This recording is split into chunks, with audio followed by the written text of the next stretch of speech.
Our founder, Ernest Holmes, shared a novel idea.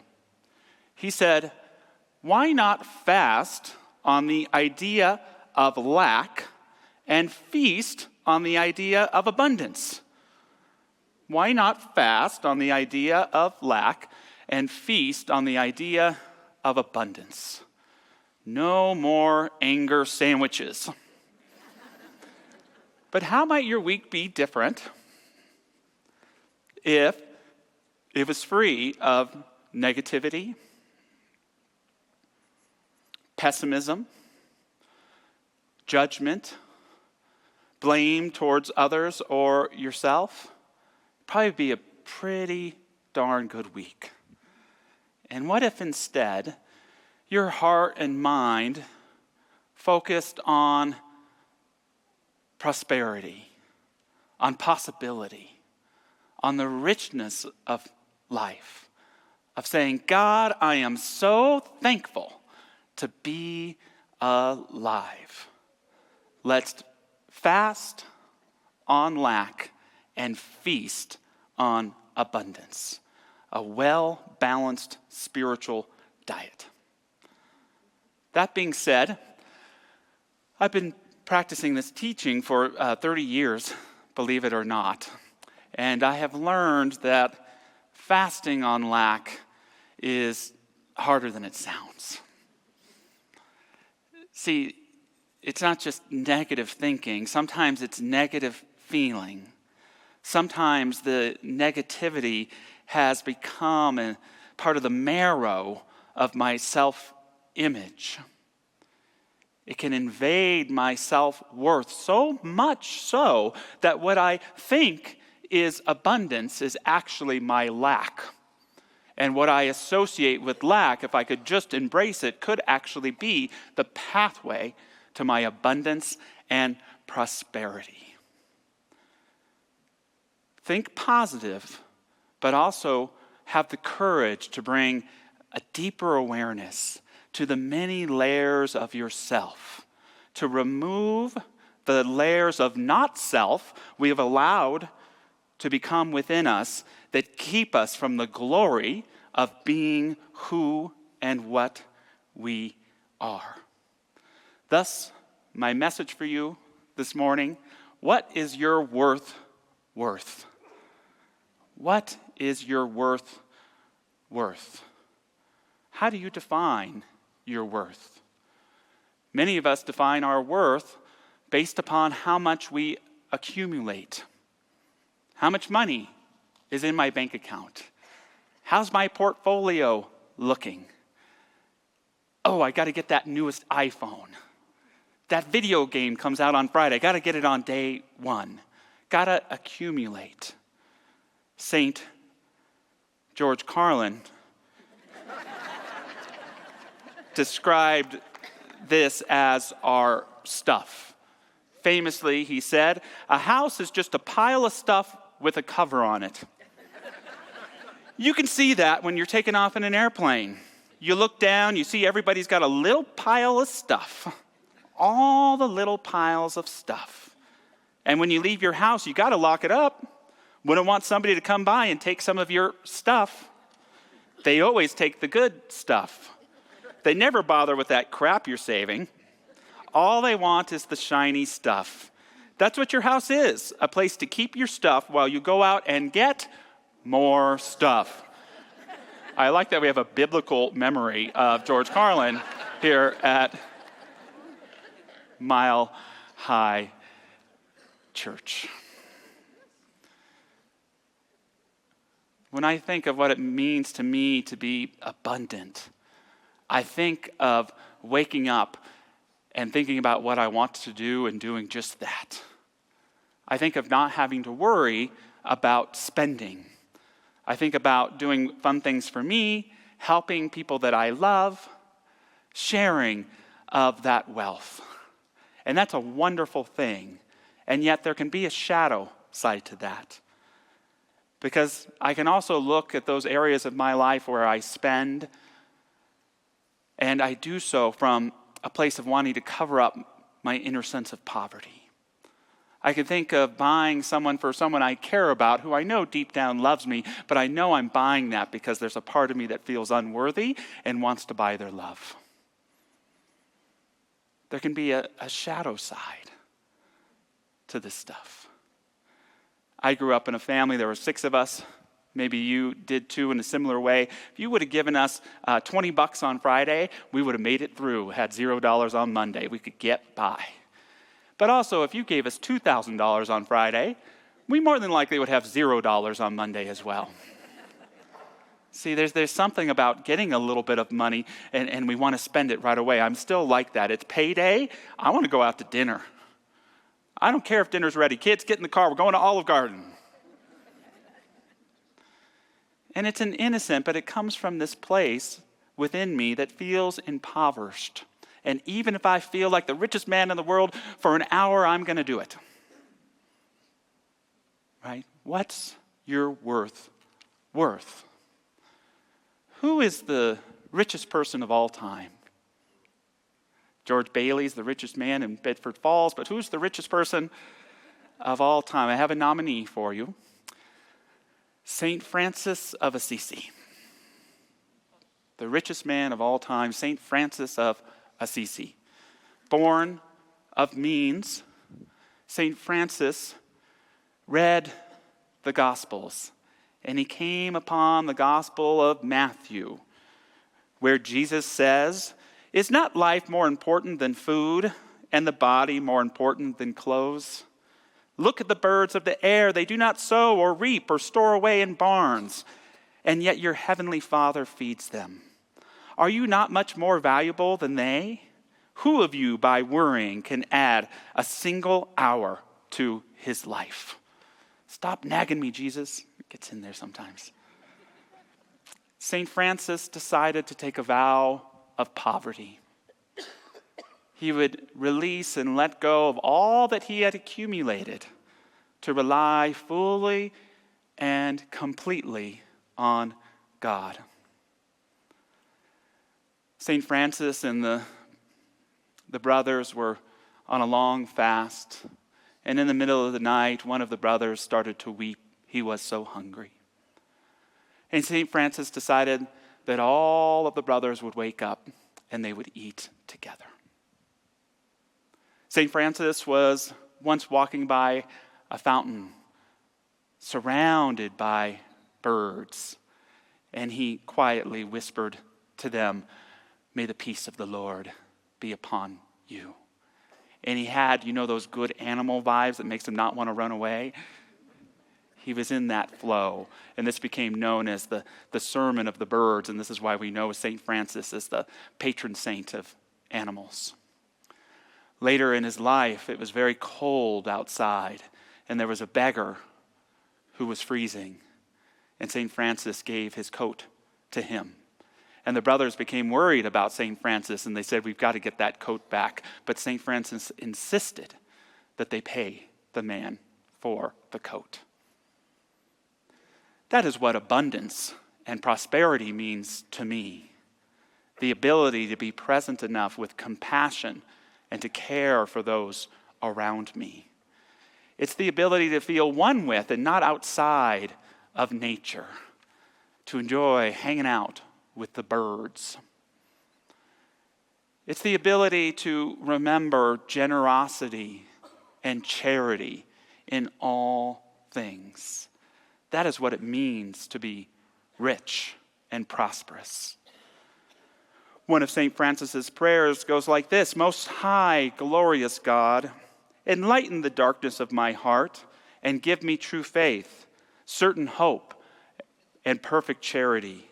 Give me perception and knowledge, Lord, that I might carry out your holy and true command."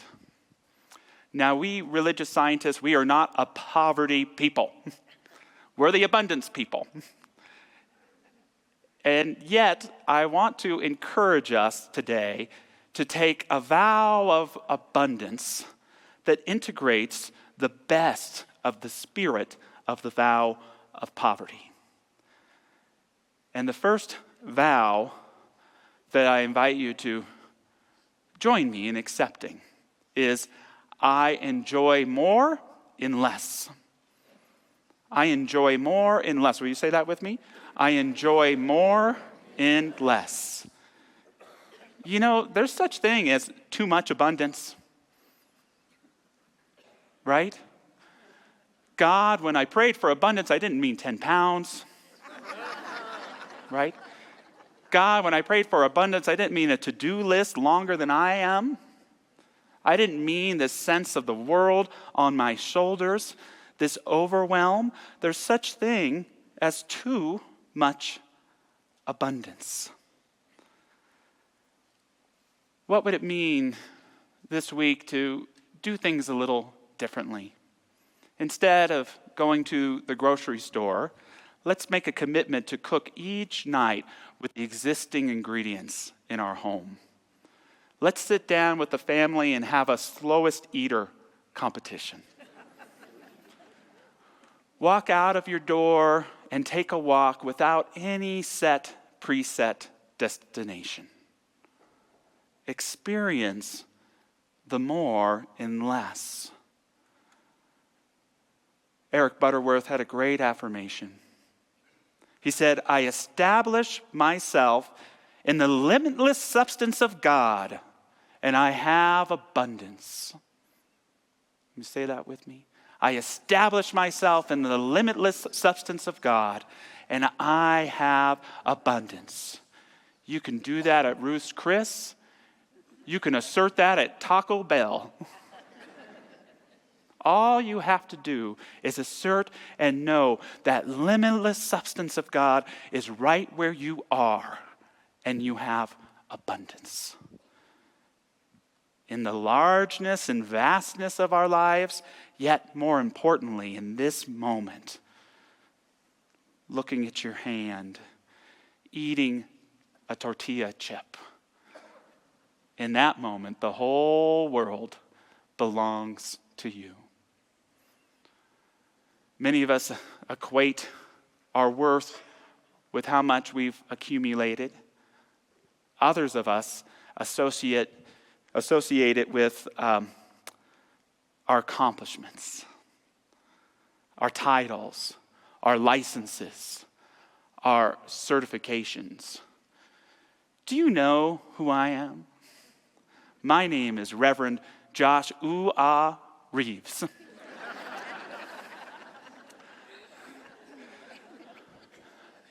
I went to the Hogwarts School of Ministry where I mastered in consciousness studies. Please don't ask me what that means. I minored in hugging. Dr. Michelle teaches a wonderful hugging class at the school. She is a great hugger. And titles, licenses, certificates are wonderful. They are keys that unlock the doors to so many opportunities. I wouldn't be standing before you getting to share if I hadn't gone to ministerial school. And yet, there can be a shadow in that for me. That I want you to know who I think I want to be. And I don't want to show you who I really am. I want to build up this idealized self because there's a part of me that lacks the self-worth to be fully transparent with you about who I am. What is your worth? I have a dear colleague in the ministry. His name is Reverend Stephen Rambo. He spoke here a couple years ago. And I was assigned to be his mentee when he became a minister, and I immediately got a big brother. So grateful for my relationship with Stephen. And we got to talking one day, because we talk quite regularly, and we were talking about slowing down. We were talking about accepting ourselves in the moment. We were talking about living in the flow and how we were both, even though we're at different ages, struggling to get there. And he shared with me that it's so hard for him because of the tape that he was brought up with growing up black. He still is, the last time I checked. The message was, you have to work twice as hard to get half as much. In life, Stephen, you have to work twice as hard to get half as much. And that was true to his experience in the world, but it made him so driven. So go out there and get it. So work, work, work, that when the calling is to cease that work, to put the drive away and enjoy the ride, he struggled. He struggled. We both know that essential to successful ministry, and I'm sure work as well, is that our way of work must be a reflection of our way of life, our practice, our sense of balance, our self-care. When it's the other way around, when our way of life is a reflection of our work, we get burnt out. We have to confront that part of ourself that won't accept itself just being who it is. And thus, the second vow of abundance I invite us into today. Being myself is enough. Being myself is enough. Tom Waits said, me and myself, we get along so well, I can't believe it. Being yourself is enough. If you don't already journal, I invite you into a practice of journaling this week. I hate journaling. I bore myself, but I do it anyways. Sometimes I make a little list. What I will remember about today. What are 3 things that I'm grateful for today? What are 3 things I want to be grateful for tomorrow? Josh, and I will say my name, what do you need right now? And how can you provide it to yourself? For a lot of us, there's something missing in our lives. A feeling, an essence, a soul. Do you know what it is? It's you. If there's something missing from your life, it's probably you. A further expression of your own depth and soul. You don't need anything to be with what that self is. We can practice what Maria Montessori taught about children. She encouraged them to make silence. We can do that while we're cooking, while we're drawing or painting, while we're picking up in the yard. Just make silence. And it calls forth our essence, our soul, the most abundant thing and prosperous thing any of us will ever have in our lives. That sense of soul. It helps us, again, see ourselves as a part of nature instead of outside looking in, saying, oh my God, these calendar days just keep whooshing by. Where did the time go? Where have I been? Wayne Mueller, in his excellent book, Sabbath, shares, we do not gauge the value of the seasons by how quickly they progress from one to the next. Every season brings forth its bounty in its own time, and our life is richer when we can take the time to savor the fruit of each. In the fall, we chop and carry our wood, gather the harvest, rake leaves, prepare our home for winter, and give thanks. In winter, we are dormant, a time for quiet generosities and reflection on the endurance of inner light in the midst of darkness. In spring, we prepare the soil for planting. We prune what has been lost or dried up. We feed the soil and plant what is needed and take delight in the flower. In summer, we tend to the garden, watch for weeds, and crossing thin what needs air and sun, at rest in the freedom of long days and warm nights, losing ourselves in the gift of sweet air and time. Lose yourself in the gift of sweet air and time. One more thing for enjoying being yourself. Turn those little annoyances that come up in your daily life into opportunities to be yourself. Because we all know, for the most part, what those little annoyances aren't really annoying at all. They're the thing that is keeping us from the engine of keeping that artificial self going, because it's keeping us from getting where we think we need to be. I had my car stolen in August. That sucked. And I went out and got a 2016 Subaru Forester, which makes me officially a Coloradan. And it has one problem. The key gets stuck in the ignition. So the first couple months of having it, I go, oh, darn it, I got to get somewhere. What is going on? Moving the wheel, in and out of park, just losing my mind.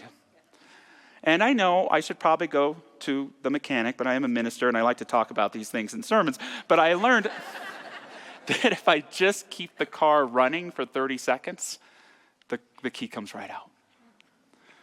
And so what was a frustrating and annoying, don't you know I am so important and have somewhere to be experience becomes 30 seconds of self-love. 30 seconds of taking deep breaths. 30 seconds of listening to a favorite song come to its crescendo and completion instead of cutting it off in the middle. What a terrible sin that is to do to a great Van Morrison song. And it allows me to be myself. Turn those little annoyances into opportunities to care for yourself and to give yourself what you need, even if that's only to articulate what it is. There's one more area of worth and value I want to touch upon, and it has to do with relationships. It has to do with the eyes that we live in, with those who we love and those who love us. I am the richest person I know because of the quality of my relationships. I am the richest person I know because of the quality of my relationships. Stephen Ramble, wow, am I blessed to have a relationship with him. Hundreds of you right here today, how lucky I am. And I know we are all very unique and special, but it is true in my experience that some people are a little bit more unique and special than others. But back to that shadow of worth. What I have learned in my life is that I need to embrace the understanding that I am not who I love. I am who loves me. I am not who I love. I am who loves me. And it has been better for me to not seek to live in the eyes of those who I love, but to live in the vision of those who see, love, and adore me. Now, I may be the only one who has made a habit in his life from time to time of loving people and seeking love from people who are incredibly lovable, but not love-able. Who may be able to receive love from you, but unable to reciprocate it in return. Not because there's anything wrong with them, but where they're at their point in consciousness. And when I look back at my life, there's a couple different narratives. There's the narrative of spending time seeking to be loved by those who I, for some reason, want to love me. I won't even get into the analysis there. And living that life in the vision in the eyes of the people who love and care about me the most. Looking back, I sure do wish I did not spend those 3 years chasing that goth girl and had more hamburgers and milkshakes with my dad.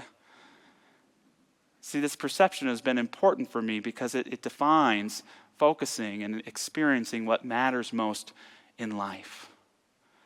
And this leads me to the last vow, which is to first think about that from time to time. Am I living in the eyes of those who love me or in the perceived eyes of somebody else? But most importantly, in the spiritual sense, am I living in the vision that God sees me in? Am I living in those sacred eyes that are the very vehicle of my beautiful becoming? And that leads me to this last vow, which is to remember I am always on the mind of God. I am always on the mind of God. Will you say that with me if you're up for it? I am always on the mind of God. Even when I have forgotten, God remembers. God, I did it again. I woke up and I thought of something other than you. Instead of doing what I know is most important to me, which is to get that cup of coffee and sit down in my chair with a good book and start thinking about you immediately, I forgot.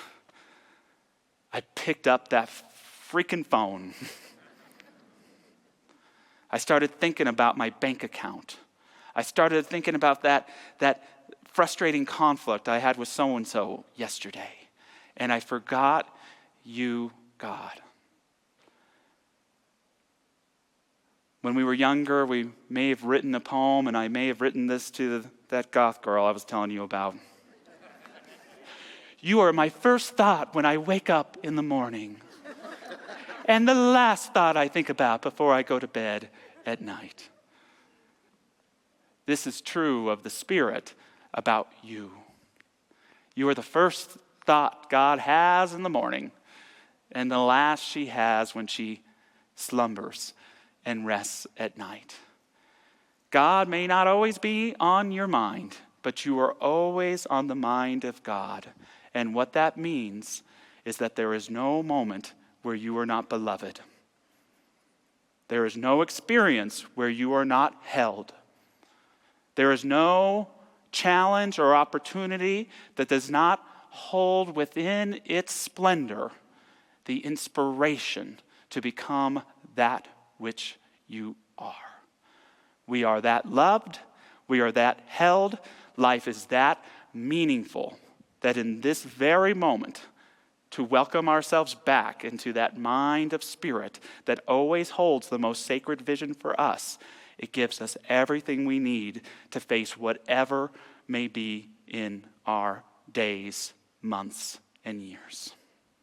Moving to prayer this morning, I invite any of our stupendous prayer practitioners to stand and join me. They're available for prayer after service here in the Mile High Sanctuary.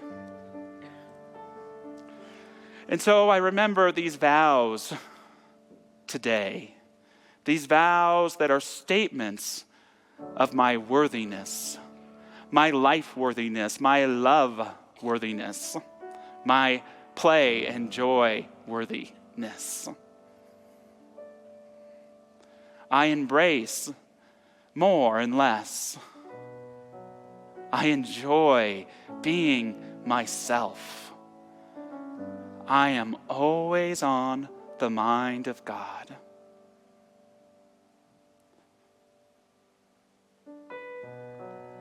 That mind uplifts, it unfolds, and it reveals as we welcome ourselves into a sacred vision. It propels each and every one of us into greater degrees of becoming, transparency, acceptance, and willingness. The things that Spirit and we have to do together to cultivate, to co-create, to bring forth are so grand. As we know our own worth, we reveal the great treasures of our life. If we deny that worth, the treasures remain buried.